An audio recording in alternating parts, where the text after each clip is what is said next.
હતા એવો છે પ્રભુ. તારી ચીજ જ કોઈ એવી છે કે અંતરમાં આનંદનો વેદન કરવા જાતો તે જણાવી છે.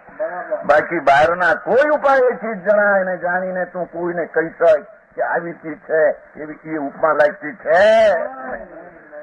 સમજાણું કાંઈ? તેથી અહીં શબ્દ કયો સ્વસંવેદન સુવ્યક્ત ભગવાન.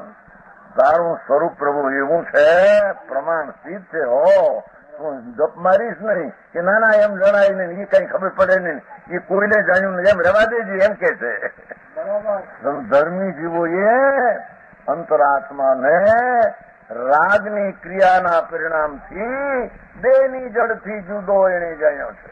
આત્મા યોગી એટલે સ્વરૂપમાં જોડાણ કરનાર. યોગી એટલે કઈ બાવો થઈ જાય યોગી થઈ જાય મુકાય નહીં. યોગી એટલે આત્માના શુદ્ધ સ્વરૂપમાં એકાગ્ર થાય તેને યોગી કહેવામાં